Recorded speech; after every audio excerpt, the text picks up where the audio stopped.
surtout, n'oublie pas de m'informer sur tout ce qui se passe chez les Gradel. Bientôt, nous atteindrons notre objectif. Dans cette vidéo, on va passer en revue l'épisode 10 de la série Impact. On va essayer de découvrir qui est la source de Monsieur Mbaye BTP, qui est la taupe dans l'entreprise des Gradel. Est-ce que c'est Fatih, la meilleure amie de Jessica Gradel, qui prétend sortir avec un homme plus âgé? Elle a un sugar daddy. La description de son sugar daddy ne correspond pas seulement qu'à Paul Gradel, il correspond pas mal aussi à Mbaye BTP. Est-ce que c'est Tierno, l'associé de Mélanie Gradel, qui a eu un comportement assez intriguant pendant la réunion? On dirait que sans faire exprès, il nous a parlé de ses véritables intentions. Est-ce que c'est Prince alors, qui n'avait pas l'air très concerné, mais qui toutefois, après cette réunion, lorsque tout le monde est parti, a passé un coup de fil plutôt étrange. Son visage était assez serré, c'est pas comme s'il parlait avec sa femme au téléphone. Bonjour à tous et bienvenue sur Yiri TV, moi c'est Sylvia et sur cette chaîne je fais des revues et des analyses de films et séries afro. Sur cette chaîne on aime aussi donner notre opinion sur nos séries préférées, donc si c'est quelque chose qui t'intéresse, surtout n'hésite pas à t'abonner à la chaîne. Active aussi la petite cloche pour ne rater aucune nouvelle revue. Dans cet épisode on nous dévoile enfin ce qui s'est passé dans le bureau entre Aminata et Maître Dabo. Elle l'a bel et bien piégé en le menaçant donc de salir sa réputation. Aminata est déterminée, toute sa vie ne tourne plus qu'autour de cette affaire. Super bonne stratégie, rien de très surprenant de la part d'Aminata qui est very smart. Dans cette affaire, le plus étonnant, c'est que tout le monde a l'impression que c'est perdu d'avance pour Issa. Même Maître Mbeng se moque et sous-estime ses adversaires. N'est-ce pas, vous êtes le grand Maître Dabo? J'admire tellement le courage et la détermination d'Aminata. À sa place, beaucoup de femmes auraient déjà lâché l'affaire. Avec Issa, ils ne sont pas encore mariés, elle ne l'avait même pas encore présenté à sa famille. Donc décider de complètement ruiner la relation qu'elle a avec son père, c'est quand même un move qui est assez risqué. C'est risqué. Belle représentation aussi du personnage de Aminata au niveau de sa vie sociale. On découvre que depuis qu'il y a eu cette affaire, elle ne fait plus de sorties comme avant. On voit même plus sa meilleure amie avec qui elle avait l'habitude de traîner tout le temps. Même sa petite sœur n'est plus dans les parages. Aminata est complètement focalisée. Eyes on the prize. Le pire, c'est que cette affaire est tellement compliquée, beaucoup trop compliquée pour une avocate comme Aminata, qui est novice. On a assisté à la petite conversation de l'épisode précédent entre la commissaire et le mec un peu mystérieux là. Elle essaye de dissimuler de vraies preuves, donc ça va être tellement difficile de prouver que Issa n'est pas l'auteur du tir. Moussa aussi est extrêmement déterminé, mais malheureusement, comme on s'y attendait, il a fini par tout ruiner entre lui et Jessica. Est-ce que c'était vraiment lui qui a tout ruiné, ou bien est-ce que c'était Mike Gradel qui, après leur petite confrontation là, n'a pas trop apprécié le ton de Moussa? Du coup il a décidé d'enquêter sur lui. Je veux tout savoir sur ce Moussa Diouf. Moussa va véritablement devoir choisir entre rétablir la vérité sur cette histoire, donc l'histoire de son frère, ou bien faire une croix sur son histoire d'amour avec Jessica. Pourquoi est-ce que tu m'as menti, Moussa? Je savais comment ton frère était l'assassin de mon frère. Pourquoi tu m'as menti? Sachant que Frank c'était vraiment le préféré de Jessica, c'était son petit frère adoré, est-ce que Jessica va réussir à pardonner Moussa et sa famille pour ce gros mensonge? Est-ce qu'il va falloir que elle aussi, tout comme Aminata, tourne le dos à sa famille au nom de la justice pour que justice soit faite? La scène entre Moussa et Jessica était tellement réussie, remplie de fragilité, comme ils savent très bien le faire avec cette série Impact. Toutes les lumières dans la pièce reflétaient les émotions des personnages. On remarque que dans chaque pièce, dans chaque coin, il y avait une lumière différente, vert, bleu, rose, jaune, ce qui symbolisait vraiment le plein d'émotions durant cette scène.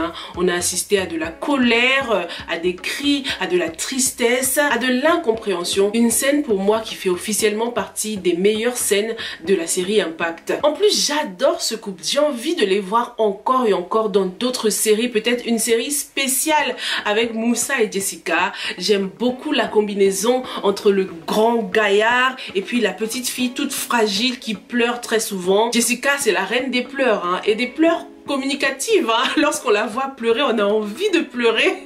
Dis-moi toi dans les commentaires ce que tu penses de ce couple. Est-ce que t'accroches ou pas comme moi? Ce qui était beau dans cet épisode et très émouvant, c'était les paroles de Issa en prison. Donc il continue d'écrire.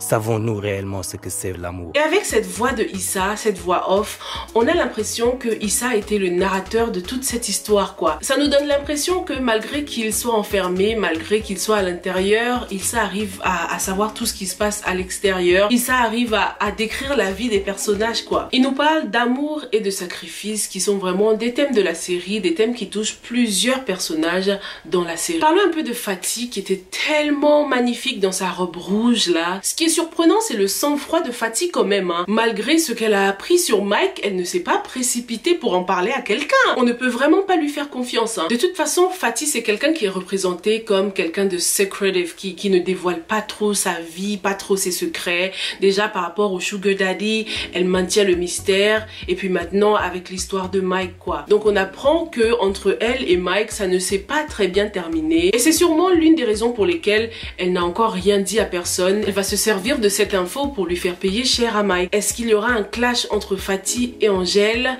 Dans l'épisode précédent, on a vu que même si Angèle était une femme forte, Mike ne lui était pas indifférent. Donc peut-être qu'elle va essayer de le défendre, de le sauver. On verra bien par la suite. En ce qui concerne Monsieur Mbaye BTP, est-ce que c'est Fatih la source de Mbaye BTP? Est-ce que c'est vraiment avec lui qu'elle sort? Est-ce que c'est vraiment lui son Sugar Daddy? D'après la conversation téléphonique de Mbaye BTP, j'ai l'impression que non. Fatih ne semble pas être la source de Mbaye BTP parce qu'il a parlé d'atteindre notre objectif. Bientôt nous atteindrons notre objectif. Et je pense pas qu'elle soit aussi ambitieuse. Fatih, elle a l'air plutôt matérialiste et superficielle. Je pense pas qu'elle ait des vues sur l'entreprise des Gradel quand même, hein. Même si bon, tout est possible dans la série Impact, hein.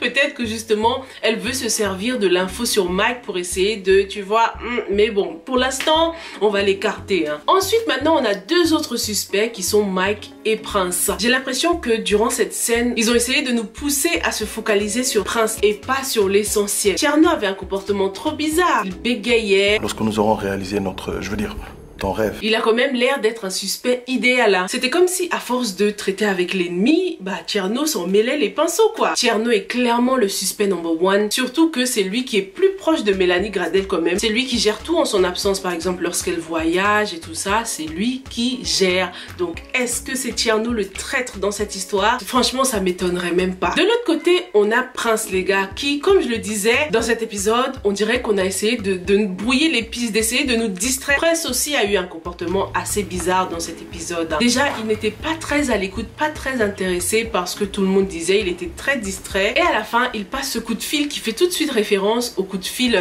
de Monsieur Mbaye BTP. Allô? Merci qui serait réactivité. Donc, est-ce que c'est Prince le traître? Quels seraient ses intérêts? Il est déjà fils de président, il est déjà au top, donc pourquoi est-ce qu'il irait trahir Mélanie Gradel, qui est quand même une amie de la famille, quoi? Parmi ces trois personnages, Fatih, Prince et Tierno, c'est vraiment Tierno qui sort du lot, hein. Tierno a sûrement envie de viser plus haut. Peut-être qu'il en a marre d'être le petit secrétaire de Mélanie Gradel.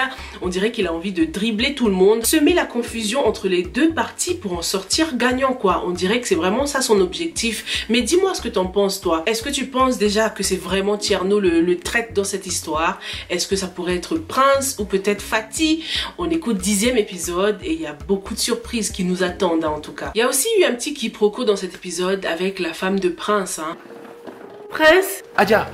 Dès qu'elle est entrée dans le bureau, elle a tout de suite interprété les choses. Son comportement était assez impulsif quand même, hein. Avec tout ce qu'on sait de ce couple, un couple qui s'aime et qui se fait confiance, on s'attendrait pas du tout à ce qu'elle réagisse avec autant d'impulsivité sans même accorder le bénéfice du doute à Prince, hein. C'était comme si la femme de Prince revivait quelque chose, comme si ça avait éveillé des souvenirs en fait, comme si ce n'était pas la première fois que Prince avait été surpris comme ça. Tu vois ce que je veux dire? Donc est-ce que Prince a déjà trompé sa femme dans le passé? C'est clairement possible. Est-ce que lorsque Prince était en couple avec Aminata, il était déjà marié? Prince se donne des genres de gentils garçons, il donne vraiment l'impression d'être le contraire de Mike, mais peut-être qu'ils ne sont pas si différents que ça. Mike est juste beaucoup plus honnête que lui, hein. Est-ce que Prince s'est marié pour se donner un semblant de stabilité, pour passer pour le mec posé? Ça pourrait aussi être sa couverture, hein, ce mariage, se trouver une petite femme bien gentille, bien tranquille,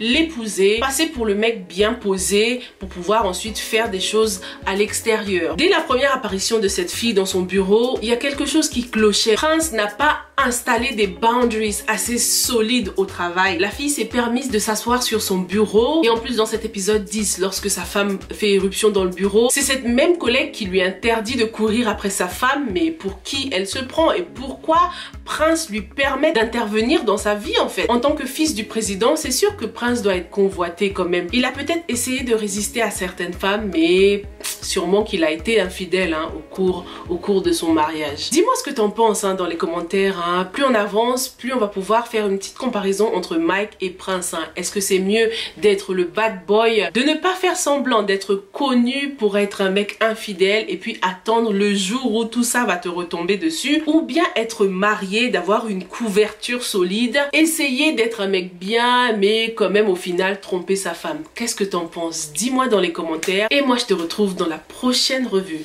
Stay safe and stay blessed. Bye.